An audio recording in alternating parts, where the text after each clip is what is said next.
बिस्मिल्लाहिर्रहमानिर्रहीम। अस्सलाम वालेकुम नाज़रीन, मैं हूं कंबर ज़ैदी, डिजिटल मीडिया आप मेरा देख रहे हैं। आज एक नए व्लॉग के साथ साइफ़र केस की हमने मुकम्मल समाअत सुनी है। साइफ़र केस 3 से 4 दिन में मुतवक्का तौर पे ख़त्म हो सकता है। इस समाअत में क्या कुछ हुआ है, इस समाअत में जस्टिस गुल हसन औरंगज़ेब ने बिल्कुल बाजी पलट के रख दी है। जब उन्होंने सवाल ये उठाया कि आज़म खान साहब जिनको उठाया गया और उसके बाद वापस आए गए, जब वो उठाया गया तो वो मुलजिम थे, जब वापस आए तो वो गवाह बन चुके थे। और जब उन्होंने अब बयान दिए तो हमने ये देखना कि उनके बयान में कितना वजन है। क्या इमरान खान साहब इस साइफर केस में बाहर निकल सकेंगे, यानी उनकी जो सज़ाएं हैं वो इस्लामाबाद हाई कोर्ट से कलअदम हो जाएंगी। और अगर उनकी सज़ाएं कलअदम होती हैं तो पीछे सिर्फ एक केस बचता है और वो इद्दत वाला केस बचता है जिसमें सज़ाएं सुना दी गई थी। उसके बाद इमरान खान साहब के अमली तौर पर कोई केस नहीं होगा जो उनकी राह में रुकावट होगा। आज इस्लामाबाद हाई कोर्ट में क्या कुछ हुआ, सुहेल रशीद साहब हमारे साथ मौजूद हैं। पूरी कार्रवाई मुकम्मल करके हम आपको उसका खुलासा बता देंगे, आपके साथ खबरें भी शेयर करेंगे जो अपडेट्स हो रही हैं। मैं वेरी क्विकली सुहेल आपको बता देता हूँ कि हुआ क्या क्या ना उधर। एक तो तमाम क़यादत फिर आई हुई थी, उमर अयूब साहब भी थे और दीगर जो वकला हैं पूरी टीम के साथ थे।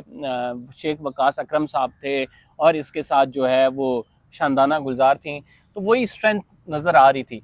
जैसे केस शुरू हुआ तो सबसे पहले इस बात पे बहस हुई कि इमरान खान साहब के जो एफआईआर है उसमें जो इतलाक है वो इस चीज़ का नहीं होता कि अगर उन्होंने कहा कि साइफर अगर गुम भी गया है तो इसकी सज़ा क्या है, ये क्या क्रिमिनल ऑफेंस है या ये नहीं है क्रिमिनल ऑफेंस। दूसरा, इमरान खान साहब के वकील सलमान सफदर का मौक़िफ़ ये था कि साइफर हमारी कस्टडी में नहीं था, यानी वज़ीर आज़म के पास बाज़ाते खुद नहीं था, उन्होंने आज़म खान को दिया था और आज़म खान ने अपने बयान में ये कहा कि वो प्राइम मिनिस्टर सेक्रेटेरिएट से मिसप्लेस हुआ। अब प्राइम मिनिस्टर ऑफिस से अगर मिसप्लेस हुआ है तो उसके लिए भी उन्होंने कहा रूल्स हैं कि, और उन रूल्स के तहत जो है जो उसकी निगलिजेंस बनती है आप वो कर दें। लेकिन इसमें सबसे अहम बात ये हुई सुहेल, कि उन्होंने कहा कि आज़म खान जो कि पहले मुलजिम थे, यानी साइफर उनके से गुमा, तो उनको गवाह बना दिया गया। तो सलमान सफदर साहब ने कहा सारा केस ही यहाँ से ख़राब हुआ है कि एक शख्स जो कि मुलजिम है बज़ाहिर कि उससे साइफर गुमा है, क्योंकि इमरान खान साहब ने ये साइफर की कॉपी उन्हें दे दी थी और फिर ये साइफर की कॉपी जो है उनसे मिसप्लेस हुई। तो उन्होंने कहा कि एक शख्स जिससे साइफर गुमा है उसको जब आप गवाह बना देंगे ये तो सारा केस ख़राब करने के मुतरादिफ है। फिर गुल हसन औरंगज़ेब साहब बोले कि ये कैसे हो गया कि वो शख्स 1 महीने के लिए गायब भी रहता है और फिर गायब रहने के बाद जो है वो वापस आता है तो स्टार गवाह, स्टार विटनेस बन जाता है। और फिर इसके बाद जो है प्रोसिक्यूट जो सलमान सफदर साहब थे उन्होंने कहा मेरा केस ही एग्जैक्टली यही है कि जो आपका स्टार गवाह है वो अपने बयान में खुद कह रहा है कि मैंने वजीर आजम को दिखाया था। अब अगर गुमा है तो वो वजीर आजम बजाते खुद नहीं रखेगा, वो वहाँ पे स्टाफ है उन्होंने रखना है। तो साइफर केस में इन्होंने जो प्रोसिक्यूशन साइड थी इन्होंने कहा कि यार हमें टाइम दें। उस टाइम जस्टिस गुल हसन औरंगजेब ने कहा फिर ऐसा करते हैं हम इमरान खान साहब की सज़ा जो है ना मुअत्तल कर देते हैं और जब मुअत्तल करेंगे आप बेशक 1 महीना ले लें। फिर होंगे नहीं नहीं नहीं नहीं, नहीं सज़ा मुअत्तल ना करें, हम और क्यों करते हैं। उन्होंने फिर कल की तारीख दे दी। जस्टिस आमिर फारूक ने कहा कि हमने ये देखना है कि आज़म खान के बयान में कितना वजन है, कितनी वेरासिटी है उनके कंटेंट के ट्रुथफुल होने की। दूसरी चीज़ उन्होंने आमिर फारूक साहब ने ये कही कि उन्होंने 15 समातें ली हैं बैरिस्टर सलमान ने, तो हम एक्सपेक्ट करें कि आप 3-4 समातों में ये कर देंगे। लेकिन एक बात ये है कि हम आपको इस केस में लंबी जो है वो छुट्टी नहीं दे रहे, लंबी इसको मुलतवी नहीं कर रहे। तो एक बात बड़ी वाज़ेह और बड़ी तय पीटीआई वालों के लिए खुशखबरी भी है कि एक तरह से जो मेन मरकज़ी अपीलें हैं उन पर समाअत साइफर में मुकम्मल होने जा रही है। देखें, अगर मरकज़ी अपीलों पे समाअत मुकम्मल होने जा रही है तो ये हाई प्रोफाइल केस में पहला केस होगा कि जो जल्दी में डिसाइड भी हो और उसकी अपील भी जल्दी में डिसाइड होने जा रही है। ठीक है, अब इससे भी जल्दी एक समाअत में हो जाती हैं लेकिन अमूमन अपीलें इतनी जल्दी लगती नहीं, फिर तारीखें पड़ जाती हैं। एवन फील्ड अजीज़िया अपीलें हमारे सामने हैं, इल्तवा लिए जाते हैं, लेकिन इल्तवा अक्सर मुलज़म की तरफ से लिए जाते थे। यहाँ पे इल्तवा जो है प्रोसिक्यूशन ले रही है। उसे एक तो लग रहा है कि प्रोसिक्यूशन को कहीं ना कहीं अपनी जो ट्रायल में हुई बेज़ाब्तियाँ वो भी मद्देनज़र हैं कि उनकी बुनियाद पर बरियत ना हो जाए। लेकिन ये बड़ा दिलचस्प मरहला होगा कि क्या इमरान खान और उनकी टीम जल्द अपीलों का फैसला चाहती है या उनको सिर्फ सस्पेंशन चाहिए। मेरे जो कुछ ज़राए हैं वो ये बताते हैं कि पहले उनका फोकस ये था कि सिर्फ सस्पेंड हो जाएं, अपील पड़ी रहे, टाइम आएगा तो देखी जाएगी, अपील डिसाइड हो, ताकि ये मामला फ़िलहाल सुप्रीम कोर्ट ना पहुँचे, जहाँ से एक रिस्क मौजूद है वो कि जस्टिस कहीं काजी फैजी साहब। नहीं, मैं उनका किसी भी बेंच के सामने हो सकता है। मैं ये कहता हूँ कि नहीं यार, वहां आप से अगर सजा फाइनल हो जाए, मैं आपको प्रोसिक्यूशन की बता अपील दूं यहाँ से ऑनेस्टली। बरी हो, वहां पे हाँ अपील लगे, हाँ वहां पे वो सारा कुछ देख के वो कहे नहीं जी इतना तो इसमें है कि ये इतनी साल की सजा बनती है, तो वो चाहे 2 साल की भी सजा हुई तो उसकी नायल ही 10 साल की होगी, हाँ। ठीक है, 5 साल की होगी या 10 साल की होगी। तो वो एक बड़ा अपनी नौयत का वायद वाकया होगा कि किसी सियासतदान को भुट्टो के बाद पहला मामला होगा, अगर से ये फांसी तो नहीं है लेकिन लेकिन एक सजा हतमी हो गई, जो ठीक है। यहाँ पे सुप्रीम केसेस कोर्ट ने अपीलों में भी चलते ओके कर रहते हैं, दिया। हाँ, हाँ यहाँ केसेस जो है ना अपीलों में चलते रहते हैं। तो ये मामला मेरा ख्याल है थोड़ी थोड़ी इस पे ना हल्की हल्की डोलकी का पहले प्लानिंग थी, लेकिन अब अगर वो इतनी स्पीड से आगे बढ़ रहे हैं और मेन अपीलें 1-2-4 दिन में डिसाइड हो जाती हैं, डेफिनेटली प्रोसिक्यूशन अपील में जाएगी उसके खिलाफ supreme court of supreme Pakistan. Court में। अगर ये बरियत हो जाती है और अगर बरियत नहीं होती तो फिर ये जाएंगे सुप्रीम कोर्ट ऑफ पाकिस्तान में, फिर वहाँ पे ये केस चला तो वहाँ से ये डिसाइड हुआ, तो अगर उसमें कुछ ऐसा हो गया, अनएक्सपेक्टेड फैसला आ गया बैट जैसा, लेकिन तो यार आज सलमान नजरसानी के अलावा कोई ऑप्शन नहीं होगा, और नजरसानी का स्कोप फिर बड़ा महदूद है कि वही बेंच देखता है। सलमान बैरिस्टर सलमान सफदर ने आज बड़े ज़बरदस्त दलाइल दिए। उनका कहना था कि ज़्यादा से ज़्यादा जो ये केस बनता है निगलिजेंस का बनता है। इसमें आपने एक बंदे को अंदर डाला हुआ है और वो बंदे का भी मतलब, यानी उन्होंने कहा कि सियासी बुनियाद पे ये केस बनाया गया है। फिर जस्टिस औरंगजेब ने, मियाँ गुल हसन औरंगजेब ने कहा सियासी बुनियादों पर ये केस कैसे बना है। उन्होंने कहा कि असद उमर उन्होंने सियासत से छोड़ी, वो फारिग हो गए। फिर उन्होंने कहा हाँ, कि लोगों को जिस तरह ट्रीट किया गया कि आप लग रहा है कि आप उसमें ना जो है ना चेरी पिकिंग कर रहे हैं, उसमें से आप ना पिक एंड चूज कर रहे हैं कि फलां को बनाना है मुलजम, फलां को नहीं, और फलां मुलजम के बयान को यूज करके तो फलां को फंसाना अच्छा है। फिर आजम खान की आपने इंट्रो में बात की थी, आजम खान का यकीनन क्वेश्चन जजेस ने किया तो उस पर ही किया कि वो गुम थे और उसके बाद वो गवाह बन गए और पहले मुलजम थे। अच्छा, मुलजम भी मीडिया में थे, उनको किसी डॉक्यूमेंट में कभी मुलजम बनाया नहीं नहीं, गया था। हाँ FIR नहीं अगर थी वो होते उनको। मुलजम तो फिर उनको वादा माफ गवाह बनाया जाता, हाँ ठीक है, तो वो मुलजम नामजद ही नहीं थे, इसलिए नहीं, उनको लेकिन सिर्फ गवाह इमरान रख लिया खान ने गया। ये इल्जाम लगाया था कि इनको दी थी कॉपी, मतलब कॉपी उनके पास थी। देखें, सेक्रेटरी जो होता है ना, प्रिंसिपल सेक्रेटरी, वो समझ लें कि प्राइम मिनिस्टर के सारे मामला संभालने का जिम्मेदार वो है, उसको आप गवाह रख के तो किसी दूसरे को नहीं फंसा सकते। अगर कुछ गुम हुआ है तो फिर उसकी जिम्मेदारी में शामिल है। तो बहरहाल आजम खान की उस स्टेटमेंट को अब चीफ जस्टिस ने कहा कि अब लेकिन देखेंगे यार उसमें आज वजन मुझे है या केस नहीं। में सब्सटेंस वजन बिल्कुल नहीं नजर आया। प्रोसिक्यूशन भी बैक फुटिंग पे थी, जजेस सवालात कर रहे थे, सलमान सफदर उनको इंड्रोस कर रहे थे जो जजेस के मैं यही तो कह रहा था, यही तो मेरा केस है, आपने मुझे गलत सजा दी हुई है सर। और फिर उन्होंने आखिर में ये भी बात की कि उन्होंने कहा कि आप ये देख लें कि इसके रूल्स क्या कहते हैं, प्राइम मिनिस्टर ऑफिस के रूल्स क्या कहते हैं, वो रूल्स पढ़ लें। उसमें कोई, मैंने किसी से ना इस साइफर को दिखाने से या गुम होने से कोई इंजरी हुई है, ना कोई इससे किसी को नुकसान पहुंचा है, तो ये मेरा राइट है। लेकिन उन्होंने कहा कि ये स्टेट डॉक्यूमेंट है और स्टेट डॉक्यूमेंट गायब होने की सजा कानून में मुकर्रर है, तो वो सजा के ऊपर अब बहस हो रही है कि वो बनती है या नहीं बनती। हाँ, तो वो गुम करना क्या प्राइम मिनिस्टर की अपनी जिम्मेदारी होती है कि उसने अपनी जेब में हर वक्त डाली रखना है, या प्राइम मिनिस्टर ऑफिस में कोई स्टाफ भी होता है, कोई सिक्योरिटी भी होती है, ठीक है, तो वो सारे फिर देखे जाएंगे ना उसमें। और जो असल मुल्जिम है वो तो गवाह बना हुआ है। आप पता नहीं वो भी मुलजम बनता है इस केस में या नहीं, ये देखना होगा कि इस डॉक्यूमेंट की वहाँ सिक्योरिटी किसने करनी है, ठीक है, बस इस पे आगे नहीं जाते। अच्छा चलें, हम इस पे आगे नहीं जाते, हम दूसरी चीज़ें डिस्कस कर लेते हैं। यार मरियम नवाज साहिबा ने ना रोटी का जो इनिशिएटिव लिया है, बहुत सारे तंदूरों पे वो रोटी जो है ना नहीं मिल रही है यार जिन पे मिल रही है ना अच्छी मिल रही है, मैं आपको बताऊं, और बहुत सौ पे नहीं मिल रही तो उन पे भी उसको यकीनी बनाना चाहिए। ये वो वायद मसला है रोटी, जो बिल्कुल इंसान की जो है ना हर बुनियादी दिन में 2-3 बार बुनियादी जरूरत है। और अब रोटी जितनी महंगी हो चुकी थी या अभी भी महंगी है, वो यकीनन रोटी पहले तो कहते नहीं रोटी आम आदमी की पहुंच से बाहर हो गई है, अब हुई है। आप किसी तंदूर पे जाएं जरा देखें, अब तंदूर वालों ने ना, पहले होता था वहाँ की सदका खैरात का बॉक्स रखा होता था किसी और इदारे का, अब तंदूर वालों ने अपना एक बॉक्स लगाया हुआ है, जो कि बहुत अच्छी बात है कि जो साहिब हैसियत लोग हैं वो उसमें पैसे डाल देते हैं, और जिनके पास पैसे नहीं है रोटी खाने के वो आते हैं तो उनकी उस बॉक्स से पेमेंट हो जाती है। ये पाकिस्तान में मेरे बड़ी अच्छी एक बड़ा अच्छा सोसाइटी के अंदर चेंज देखी है।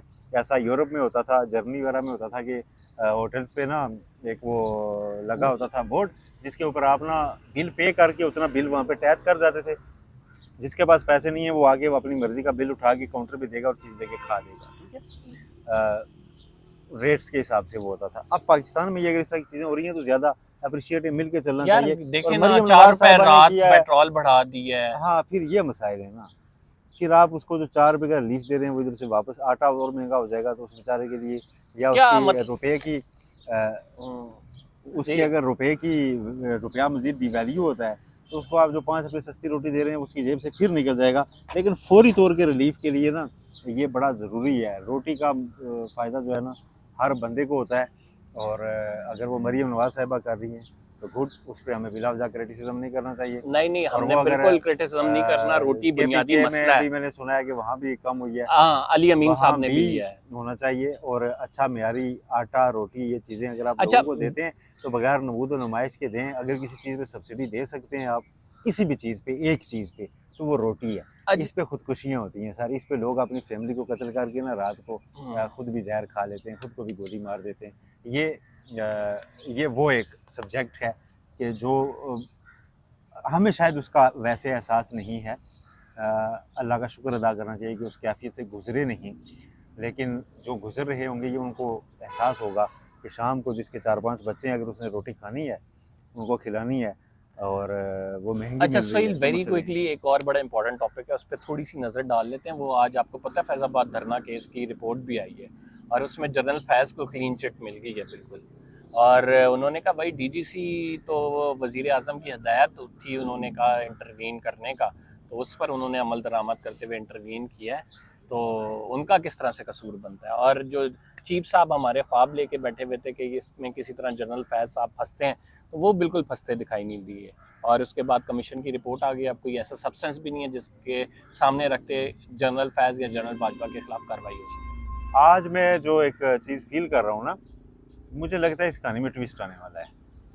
ये जो धरना की रिपोर्ट नहीं आई अभी, आप एक चीज़ समझें, अभी उसका ब्रीफ सामने आया है।